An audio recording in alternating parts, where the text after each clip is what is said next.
And welcome to Voices of Truth, one-on-one with Hawaii's Future, brought to you by the Koani Foundation. I'm Ehu Kekahu Cardwell, and here we are today on the windward side of Oahu. We have a fascinating guest on the show. Let's go on over here and meet him. Uncle Danny, aloha. Aloha. How are you? I'm fine, thank you. Good. Welcome to Voices of Truth. Tell us where we are today.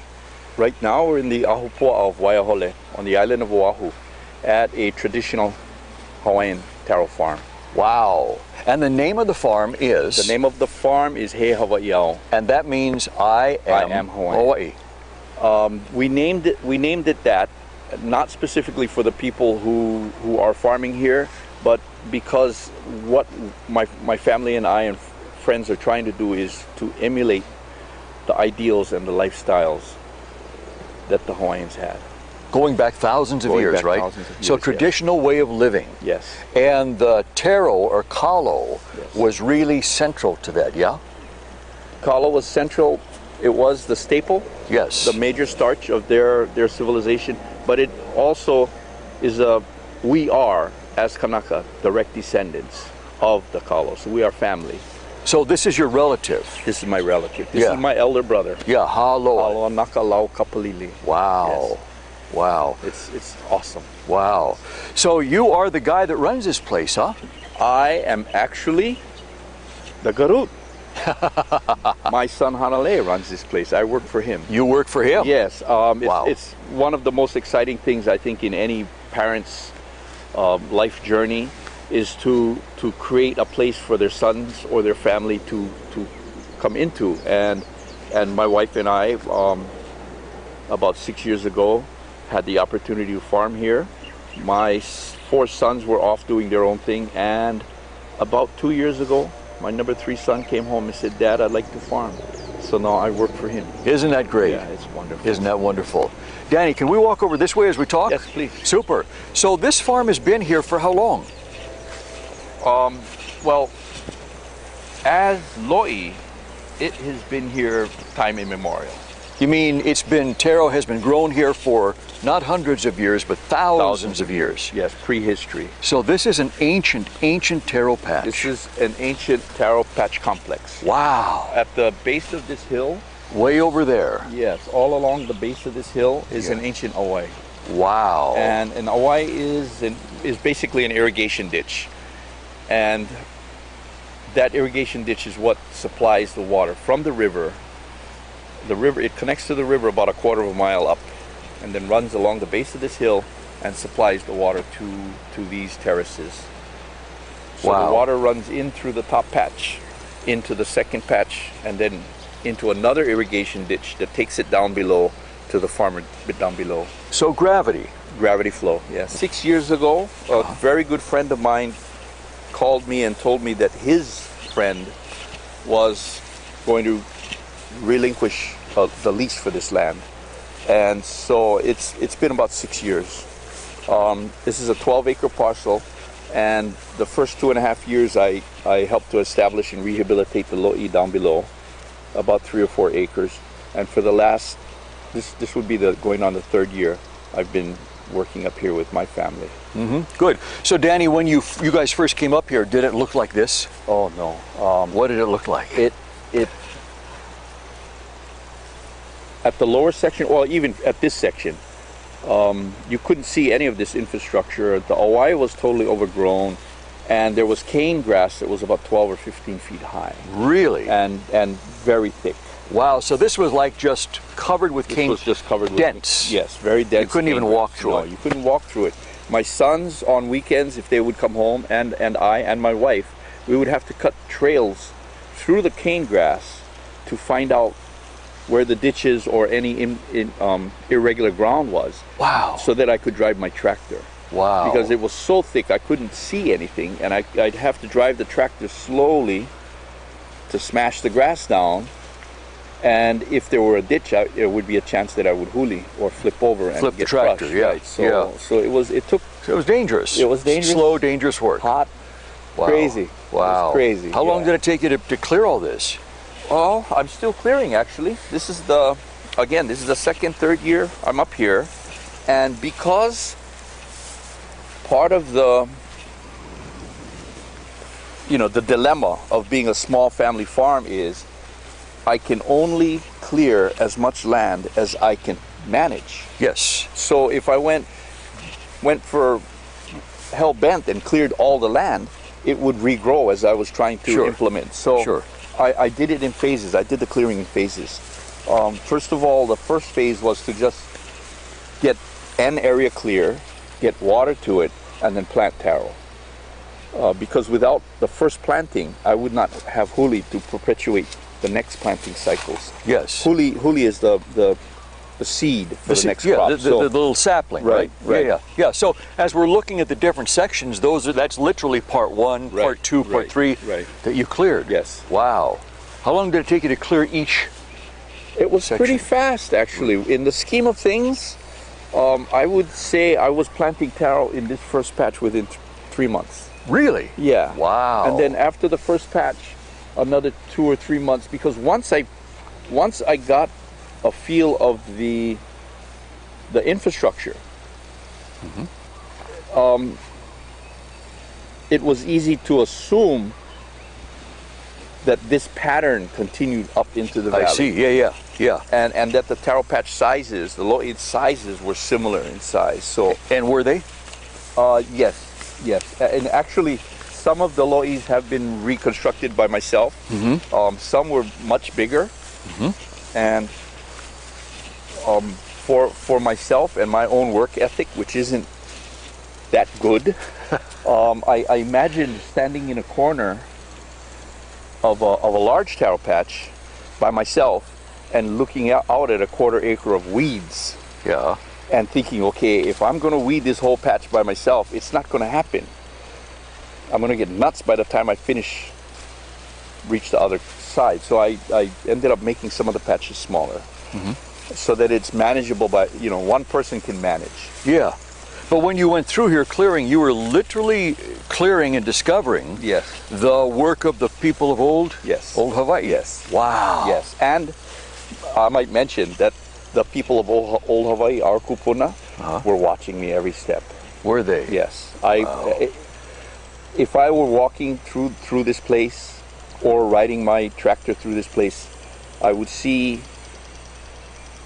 You could feel the ancestors. Beings, yes. They were my ancestors, and they were there. But if I looked towards them, they weren't. They were gone, and it was just an eerie feeling, but just a wonderful thing. Good feeling. A wonderful thing. They're still here in this valley, aren't they? Yes. Yeah. Yes. They've kept me safe. They've kept my family and my guests safe. I really believe that. They've never left. They've never left. So how many hours you put in here each day?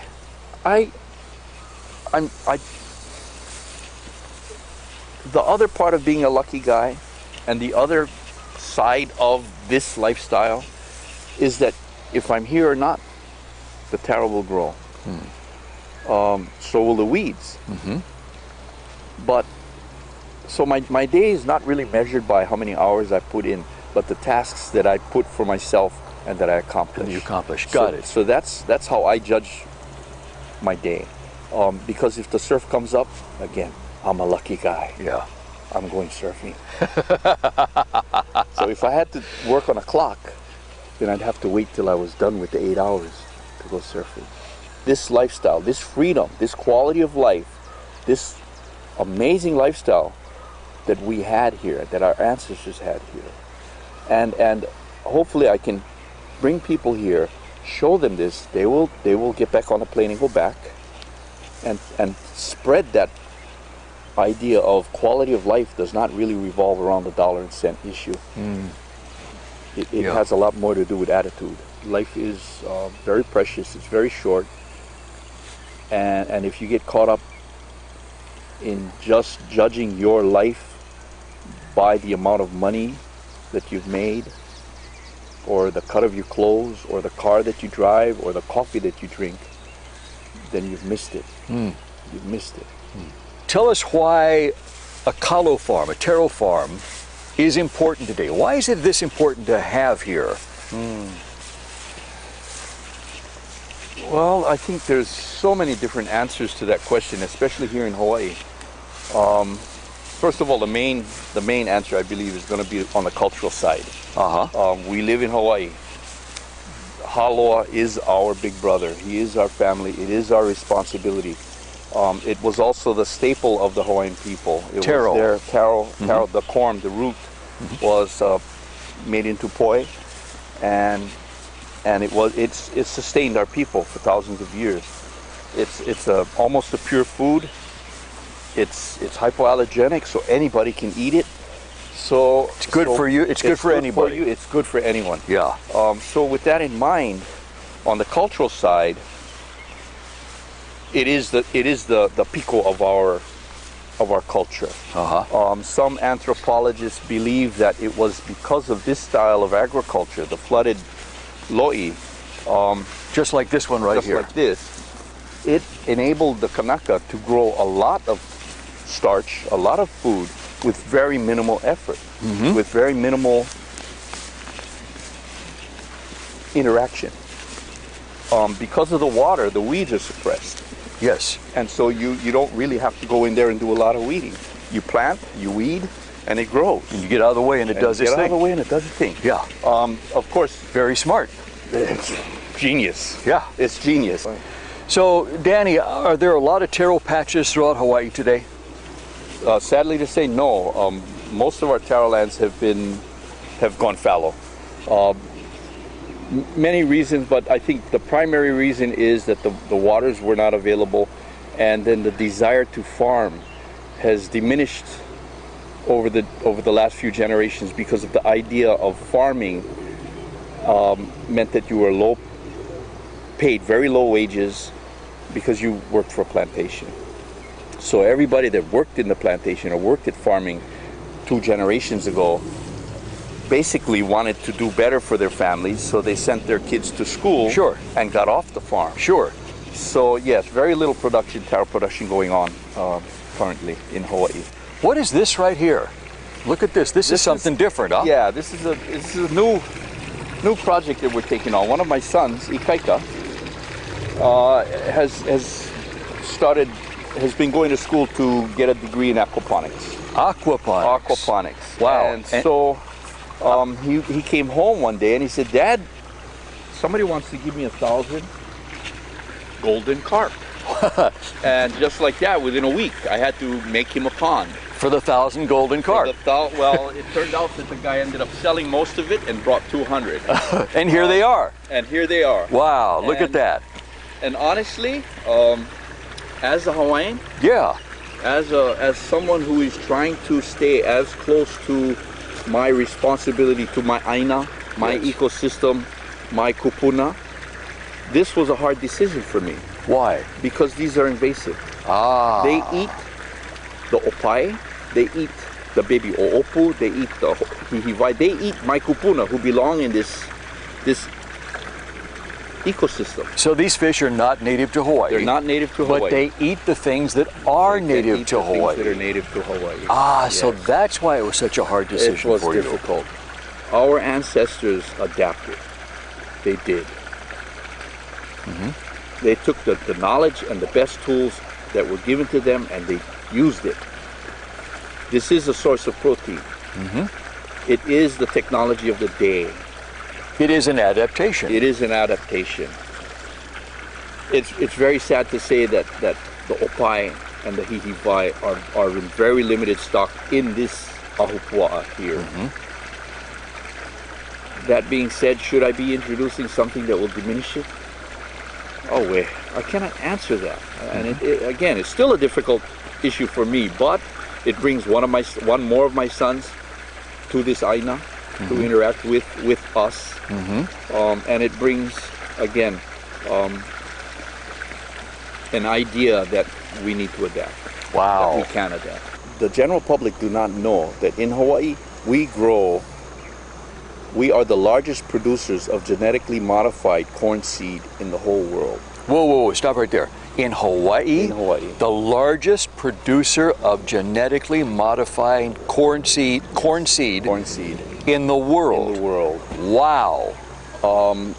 With all the talk that you hear about the government talking about agriculture and sustainability, a lot of our agricultural lands are being bought up or leased by the biotech industries, their main source of income or one of their main sources of income are herbicides and pesticide sales. What they're doing in Hawaii is that they're using our ecosystem, our aina, a very limited resource. The land. The land. A precious, sacred responsibility that was taken on by the Hawaiians. This is what feeds us. Aina feeds us. Right. This aina that they control is being used as laboratories, open field laboratories, where they're trying to develop certain food items, like corn, that will be resistant to their herbicides and their pesticides, or will actually grow to produce their own pesticides or bug poisons, so that you wouldn't even have to use exterior pesticide application. There is this term, even within the science community, that is called precautionary principles. If you're going to experiment, you experiment in an enclosed environment, so that if the experiment goes wrong, it's contained. Independent studies done around the world have shown that there are some health risk issues in laboratory animals when they ingest large quantities of these genetically modified foods. Yes. Over a long period of time. Well, plus Birth GMOs defects.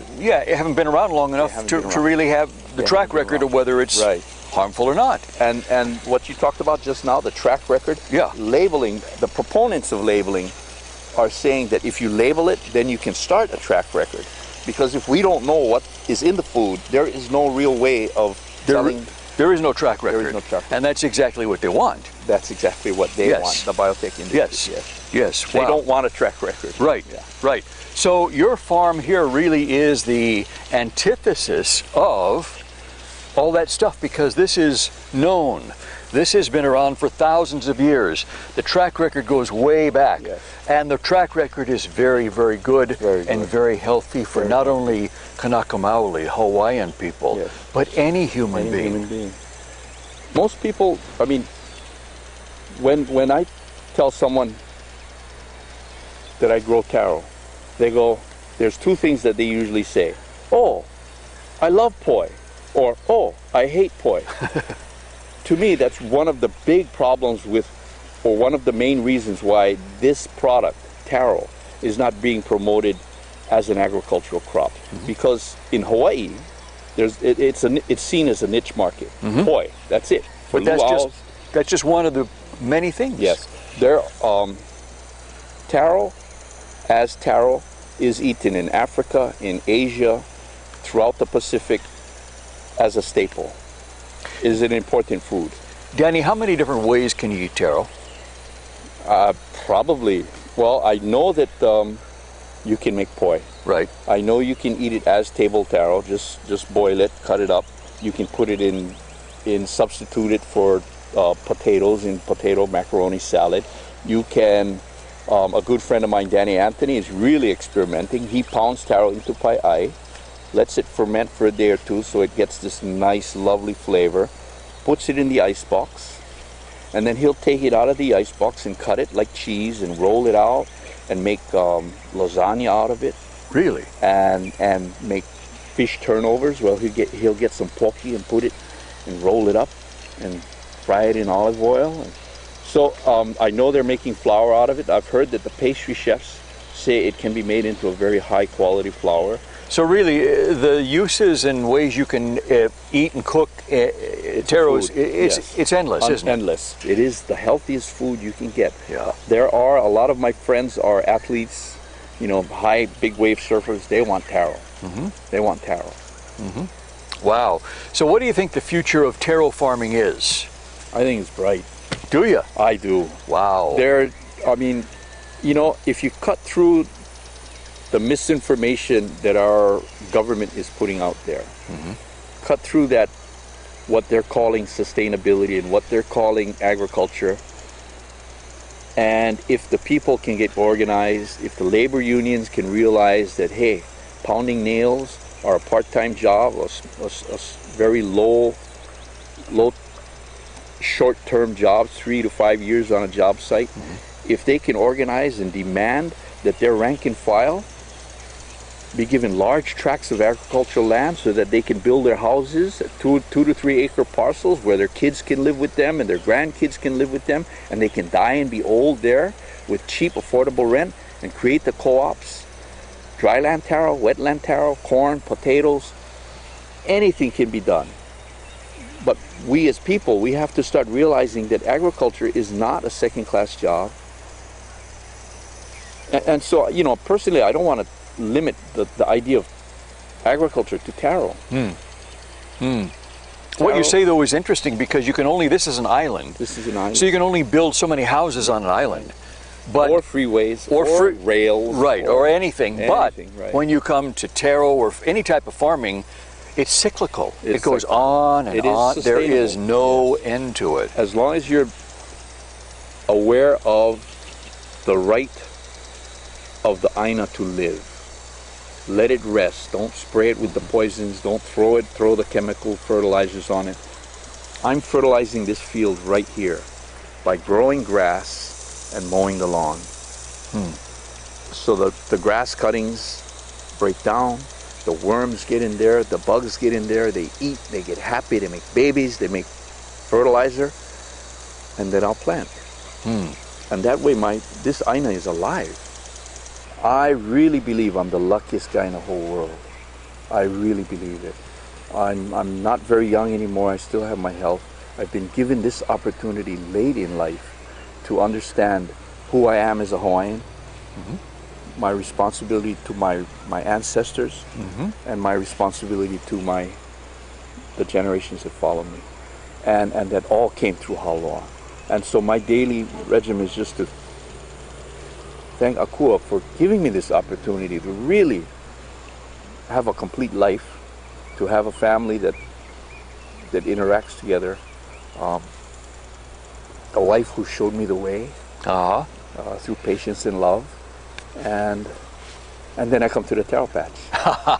You are a lucky guy. I'm a lucky guy. There's another lucky guy, me, for you inviting us here today. And Danny, thank you so much for inviting us in to see this marvelous place and to share everything that's going on here. Please keep doing what you're doing. Don't stop. Share it with everybody. The world needs to know about people like you and places like this. So mahalo for being on Voices of Truth. Thank you so much.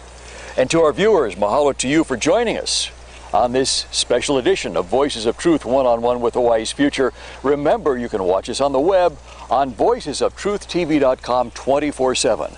I'm Ehu Keikahu Cardwell for the Kiwani Foundation. And until next time, ahui ho!